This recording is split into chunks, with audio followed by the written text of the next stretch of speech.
ओम नमो भगवते वासुदेवाय।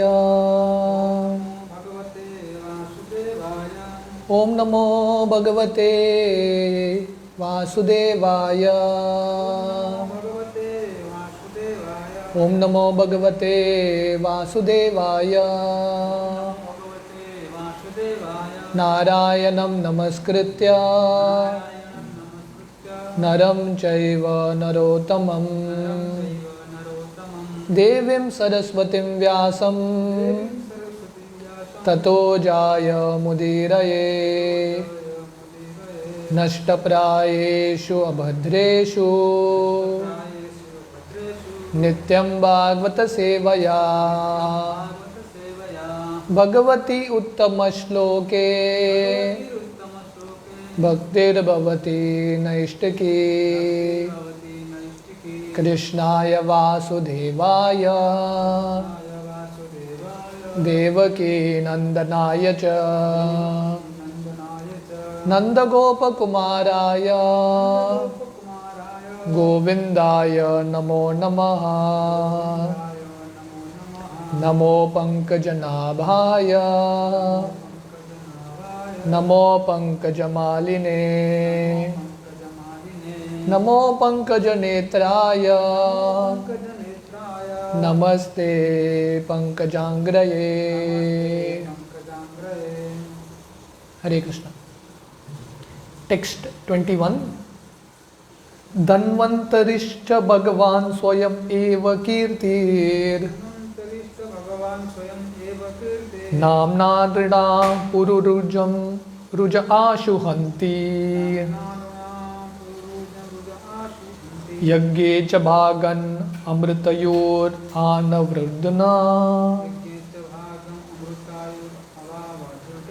आयुष वेदम् अनुशस्ति अवतीर्य लोके।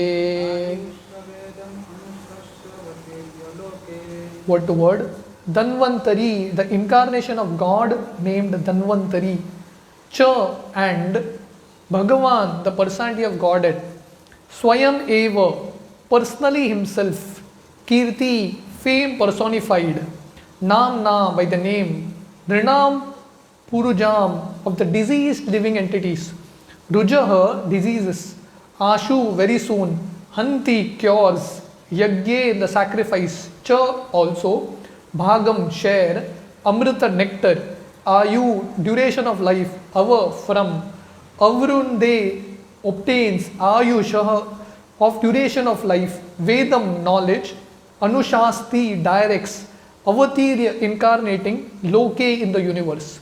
Translation is prakar hai. The Lord in his incarnation of Dhanvantari very quickly cures the diseases of the ever diseased living entities simply by his fame personified, and only because of him do the demigods achieve long lives. Thus the personality of Godhead becomes ever glorified. He also exacted a share from the sacrifices, and it is he only who inaugurated the medical science और the knowledge of medicine in the universe. तो ये भगवान के अगले अवतार हैं धन्वंतरी। तो धन्वंतरी भगवान ये आयुर्वेद जो मेडिकल साइंस है उसका शुरुआत करते हैं। तो हम सब जानते हैं जब समुद्र मंथन लीला होता है उसमें अलग अलग चीज़ आते हैं, तो फाइनली जब अमृत लेके आते हैं धन्वंतरी भगवान वो अमृत का कलश लेके आते हैं। तो यहाँ पे वर्णन आता है जो धन्वंतरिश्च भगवान स्वयं एव कीर्तिर नामना नृणा पुरुरुजाम रुज आशुहंती। पुरुरुजाम का मतलब है जो जीव हमेशा अलग अलग बीमारी से त्रस्त रहते हैं। तो जब तक ये शरीर है तब तक बीमारी रहेगा। जन्म मृत्यु जरा व्याधि, व्याधि तो रहेगा ही क्योंकि ये शरीर का कैरेक्टरिस्टिक है, व्याधि रहेगा। तो ये व्याधि से मुक्त करने के लिए भगवान धन्वंतरी आते हैं और आयुर्वेद का जो साइंस है वो लेके आते हैं। और यहाँ पे वर्णन है धन्वंतरी के वजह से देवताओं को अमृत मिलता है। तो हालांकि देवता अमर नहीं है पर उनका आयु बहुत बड़ा है। क्यों? क्योंकि उन्होंने अमृत का पान धन्वंतरी से किया है। तो ऐसे भगवान को, ऐसे धन्वंतरी के अवतार को ब्रह्मा जी नमन कर रहे हैं। Purport As stated in the beginning of Srimad Bhagavatam, everything emanates from the ultimate source of the personality of Godhead. तो भागवतम के शुरुआत में पहले श्लोक में ही वर्णन आता है जन्मादि यस्य यतः, तो भगवान से सब कुछ आ रहा है। ओम नमो भगवते वासुदेवाय, वो वासुदेव कृष्ण से उगम स्थान है सब चीज़ों का। तो आध्यात्मिक ज्ञान भी भगवान से आता है और भौतिक ज्ञान भी भगवान से ही आ रहा है। इसलिए जो अलग अलग उपवेद है, आयुर्वेद इत्यादि, वो भगवान से ही आ रहे हैं। It is therefore understood in this verse that medical science और knowledge in medicine was also inaugurated by the personality of Godhead in his incarnation of Dhanvantari. तो इसलिए जो मेडिकल साइंस है, एलोपैथी नहीं, जो आयुर्वेद का साइंस है, जड़ी बूटियों का जो विज्ञान है, वो धन्वंतरी भगवान से ही आता है।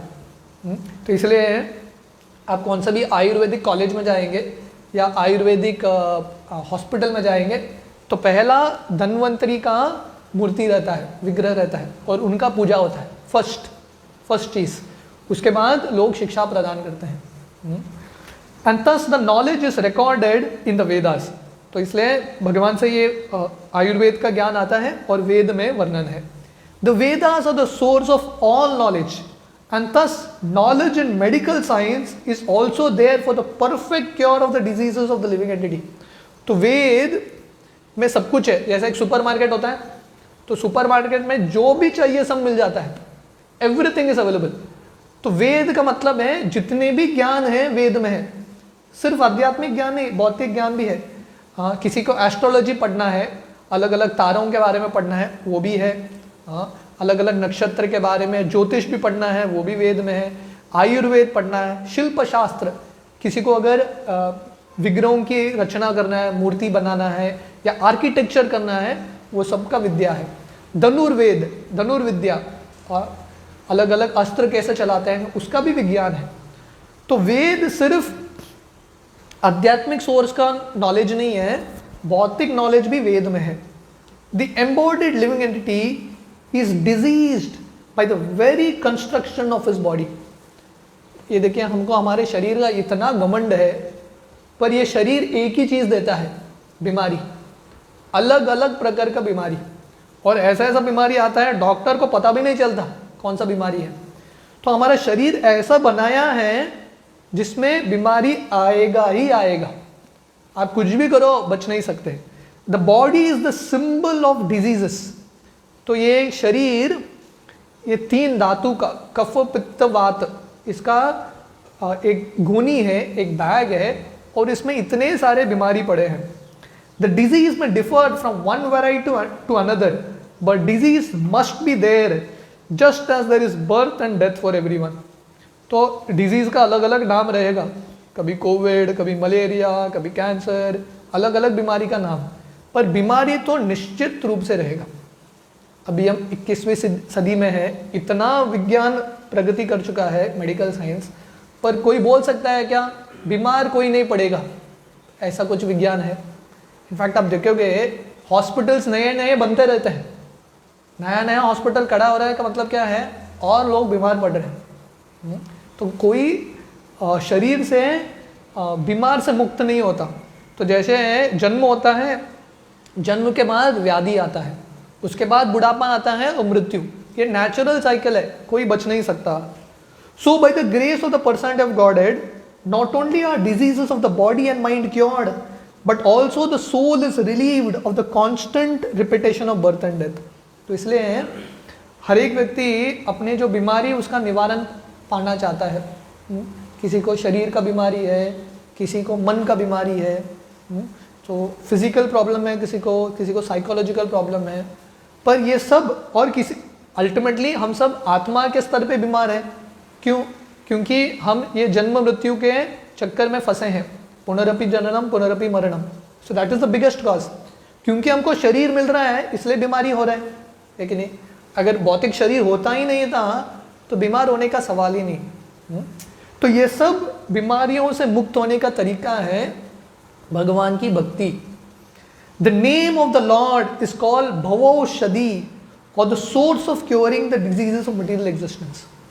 तो इसलिए भगवान का एक नाम है भवौषधि।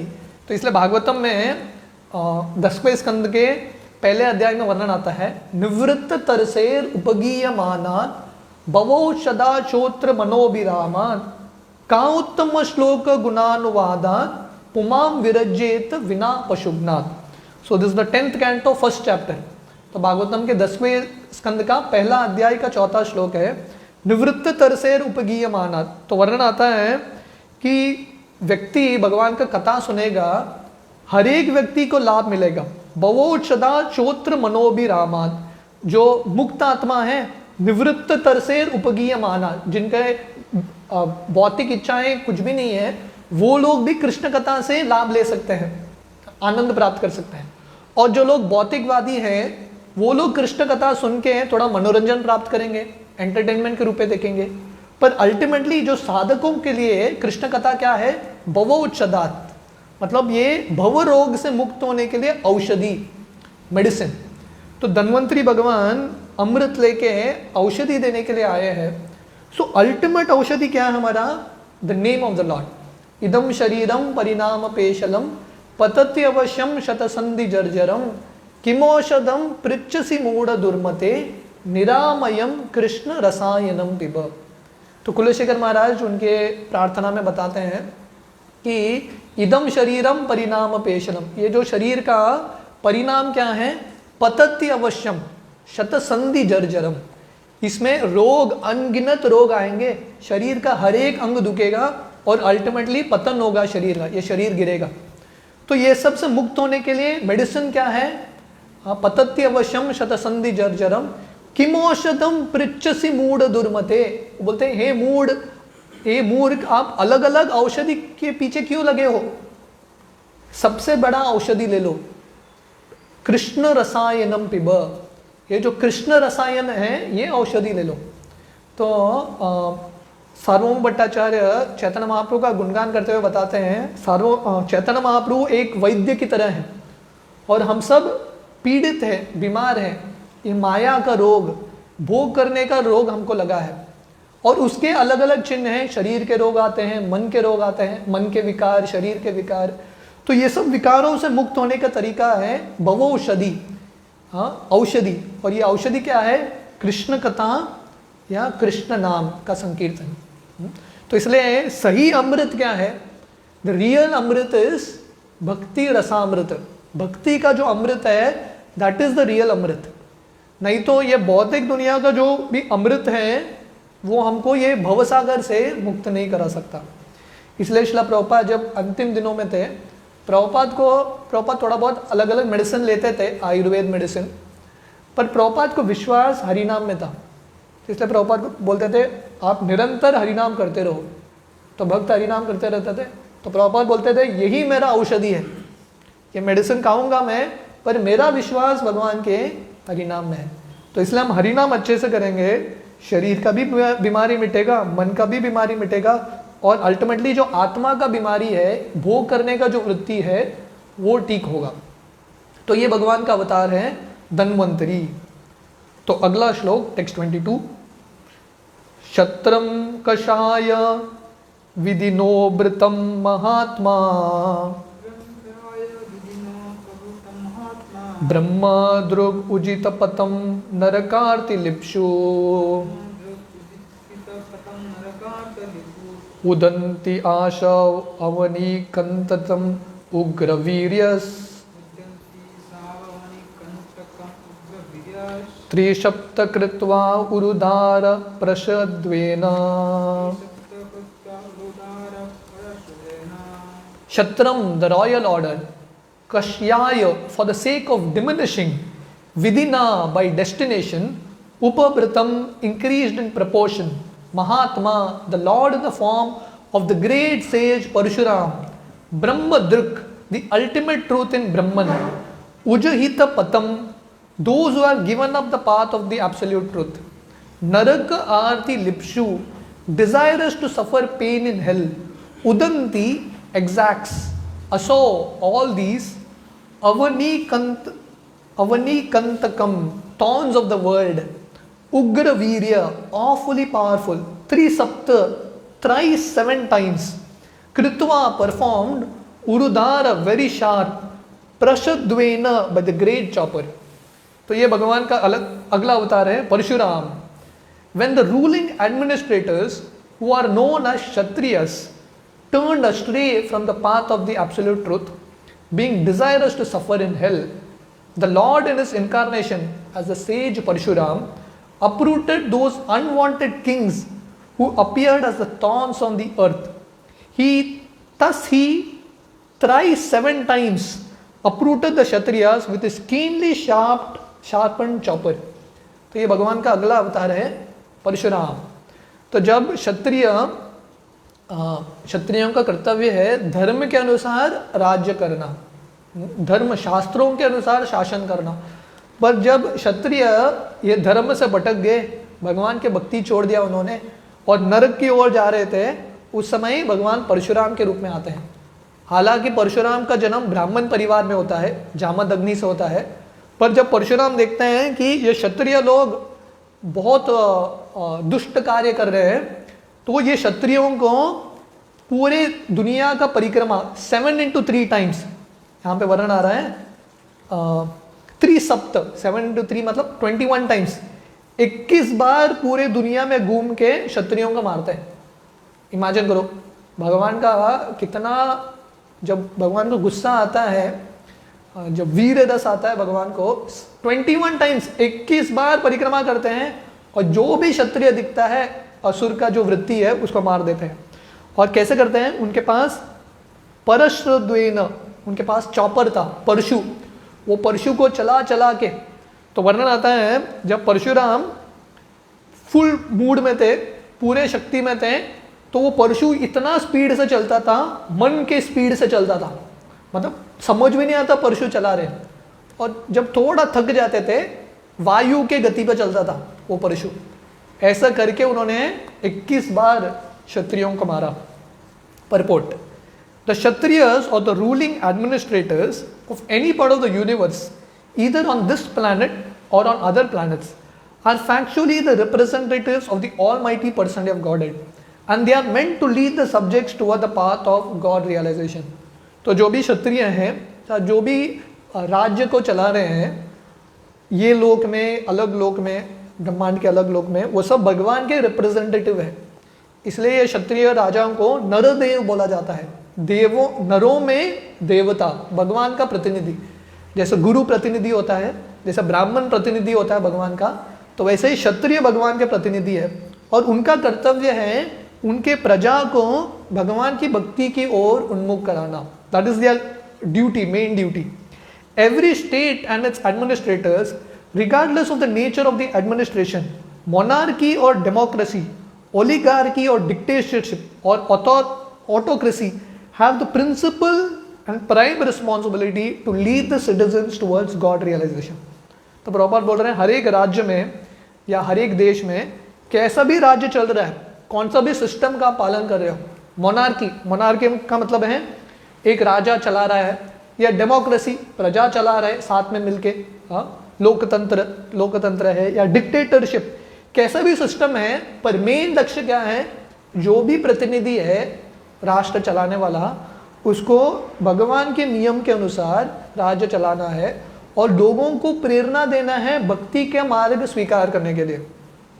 This is essential for all human beings and it is the duty of a father, spiritual master and ultimately the state to take up responsibility of leading the citizens towards this end. तो इसलिए मनुष्य जिंदगी मिला है ये जिंदगी को सफल बनाने के लिए। धर्मो ही तेषाम अधिको विशेषो, ये धर्म का पालन करने के लिए मनुष्य जिंदगी मिला है, क्योंकि बाकी प्राणी इंद्रिय भोग तो करते रहते हैं, तो मनुष्य जिंदगी तपस्या करने के लिए और भगवान को प्राप्त करने के लिए। तो इसलिए अगर कोई पिता है या कोई स्पिरिचुअल मास्टर है, गुरु है, या कोई रिप्रेजेंटेटिव है, राज्य चलाने वाला है, उन सब का रिस्पॉन्सिबिलिटी एक ही है, उनके नीचे जो व्यक्ति हैं उनको भगवत धाम लेके जाना, ऐसा उनको मदद करना, फिर से उनको दूसरा जन्म नहीं मिलना चाहिए। तो शास्त्र बताते हैं अगर कोई पिता अपने भक्ति को, अपने पुत्र को भक्ति के मार्ग में नहीं ला रहा है तो ये सही में पिता नहीं है, पिता का कर्तव्य पूरा नहीं कर रहा है। और अगर कोई गुरु है अपने शिष्य को भगवान के साथ कनेक्ट नहीं कर रहा है तो सही रूप से गुरु नहीं है। और अगर कोई लीडर है भगवान की भक्ति में उनके प्रजा को उन्मुख नहीं करा रहा है तो वो सही में लीडर नहीं है। तो इसलिए कृष्ण गीता के 4 अध्याय में बताते हैं, इमम राज ऋषियो विदु, अर्जुन को बता रहे हैं कि मैं जो आपको ज्ञान दे रहा हूँ, पहले मैंने विवस्वान सूर्यदेव को दिया था, उसके बाद इक्ष्वाकु मनु राज ऋषियों के परंपरा में आ रहा था, क्योंकि ये ज्ञान राजाओं के लिए बहुत इंपॉर्टेंट है, या जो लीडर हैं, देश चला रहे, राज्य चला रहे हैं, उनके लिए इंपॉर्टेंट है, क्योंकि वो सीखेंगे ये ज्ञान, उसके अनुसार वो दूसरों को भी ज्ञान देंगे। इसलिए पहले का सिस्टम था, पहले राजा को ये ज्ञान दो। ऐसा बुद्धा, गौतम बुद्ध, पूरा भारत बुद्धिस्ट बन गया था एक समय, शंकराचार्य आने के पहले। कैसा बन गया पूरा भारत बुद्धिस्ट? क्योंकि उस समय एम्परर अशोक करके एक राजा थे, तो उनको एक बुद्धिस्ट मॉन्क मिलता है और उनको बुद्धिस्ट बना देता है। जब अशोक बुद्धिस्ट बन गए, पूरा भारत बुद्धिस्ट बन गया। क्यों? क्योंकि जब राजा करता है, नेचुरली बाकी लोग पालन करते हैं। तो इसलिए ये ज्ञान राजाओं तक पहुंचना इंपॉर्टेंट है, जो राज्य चला रहे हैं। इसलिए श्रील प्रभुपाद जाके प्राइम मिनिस्टर को मिलते थे, इंदिरा गांधी को मिलने का बहुत प्रयास किया प्रभुपाद ने, और बहुत बार प्रभुपाद के शिष्य प्रभुपाद के पास अलग अलग नेताओं को लेके आते थे, जो लीडर्स हैं, एमपीज हैं, एमएलएज हैं, और प्रभुपाद उन सबको बोलते थे कि यद्यत आचरति श्रेष्ठस, जो महान व्यक्ति करेगा सामान्य जनता करेंगे। इसलिए आपका कर्तव्य है कि आप भक्ति करो। The whole creation of material existence is made for this purpose, just to give a chance to the fallen souls who rebelled against the will of the Supreme Father and thus became conditioned by material nature. तो ये पूरा दुनिया का सृष्टि एक ही कारण की वजह से होता है। भगवान ने इतना सृष्टि का निर्माण क्यों किया? क्योंकि ये सब जीव, हम सब जो भगवान को छोड़ के आए हैं, विरोध करके आए हैं, हम सबको और एक अवसर देने के लिए तो भगवान ने सृष्टि का निर्माण किया है, ताकि हम ये बंधन से छुटकारा पाए। जैसा हमने पिछले श्लोक में देखा, ये शरीर एक बंधन है, इसमें इतने सारे रोग हैं, इतने सारे बीमारी हैं। जैसे एक टाइम बॉम्ब होता है ना, टाइम बॉम्ब जानता है, टिक टिक टाइम टिक होता रहता है, कभी विस्फोट होता है। तो ऐसा हम सबके शरीर में ऑलरेडी एक टाइम बॉम्ब लगा है कि नहीं? वो टिक टिक हो रहा है। हाँ, हमारा हृदय धड़कन कब बंद होगा पता नहीं, कब लंग फेल होगा पता नहीं, है कि नहीं? सो ये शरीर का पतन होना निश्चित है। तो इसलिए इतना कष्ट भुगत रहे हैं यहाँ पे। तो भगवान ने सृष्टि का निर्माण किया है ताकि हम और एक अवसर प्राप्त करें और भगवान के पास जाएं। The force of material nature gradually leads one to a hellish condition of perpetual pains and miseries. तो अगर हम भगवान के नियम के अनुसार नहीं चलेंगे तब क्या होगा? माया के नियम के अनुसार चलना पड़ेगा, और माया का हम सहारा लेंगे, आश्रय लेंगे, तो हमको कष्ट ही कष्ट मिलेगा, नरक में बहुत कष्ट भुगतना पड़ेगा। Those going against the prescribed rules and regulations of conditioned life are called brahmojitapatas, or persons going against the path of the absolute truth, and they are liable to be punished. इसलिए जो भगवान के नियमों का उल्लंघन करते हैं उनको बोला जाता है ब्रह्मोजितपतस। मतलब भगवान के जो ब्रह्म ज्ञान है, जो परम तत्व सत्य है, उससे दूर भटक के माया की ओर जा रहे हैं। तो इन सब व्यक्तियों को दंड मिलता है। माया देवी दंड देती है या भगवान स्वयं आके अवतारों के रूप में दंड देते हैं। Lord Parashurama, the incarnation of the person of Godhead, appeared in such a state of worldly affairs and killed all the miscreant kings 21 times. तो उस समय परशुराम जी आते हैं जब राजाओं का बहुत अत्याचार हो रहा था। पूरे दुनिया में ऐसे ही राजा थे जो अत्याचार कर रहे थे, अधर्म का पालन कर रहे थे। तब परशुराम आते हैं और 21 बार ये क्षत्रियों को मारते हैं। Many Kshatriya kings fled from India to other parts of the world at that time, and according to the authority of the Mahabharata, the kings of Egypt originally migrated from India because of Parshuram's program of chastisement. तो वर्णन आता है उस समय बहुत सारे क्षत्रिय अलग अलग जगह पे जाके छुप गए। तो महाभारत में वर्णन आता है जो इजिप्ट है, तो इजिप्ट में जो यहाँ से भाग के गए थे परशुराम के डर से, जो राजाएं हैं, वहाँ जाके राज्य करने लगे। तो इसलिए महाभारत का मतलब क्या है? Greater India. तो एक समय ऐसा था, भारत का इन्फ्लुएंस पूरे दुनिया में था। इसलिए आप स्टडी करोगे ग्रीक्स को, टर्क्स को, रशियंस को, आप देखोगे कि उन सब का जो कल्चर है भारत से ही आ रहा है, उन सब का जो भाषा है संस्कृत से ही आ रहा है. You will find that connection. तो इसलिए यहाँ पे वर्णन है परशुराम के डर से जो भाग के गए, इजिप्ट में छुप गए, वो सब वहाँ के राजा बन गए और धीरे धीरे उनका संस्कृति बदल गया. द किंग्स और administrators are similarly chastised in all circumstances whenever they become godless and plan a godless civilization. That is the order of the Almighty. तो परित्राणाय साधूनां विनाशाय च दुष्कृतां धर्म संस्थापनार्थाय संभवामि युगे युगे. तो इसलिए जब भी धर्म का ग्लानि होता है और स्पेशली जो एडमिनिस्ट्रेटर्स हैं, जो राज्य चला रहे हैं, वो आसुरिक वृत्ति के बनते हैं, तो भगवान आते हैं, निश्चित रूप से भगवान आते हैं, स्वयं आएंगे या अपने शक्ति को भेजेंगे और ऐसे लोगों को दंड मिलता है. That is the order of the almighty. भगवान के नियम से कोई बच नहीं सकता. सो ये भगवान का अगला अवतार था परशुराम जी का. So then we will see text 23, भगवान रामचंद्र, लॉर्ड राम, वो कल सुबह हम देखेंगे. हरे कृष्ण.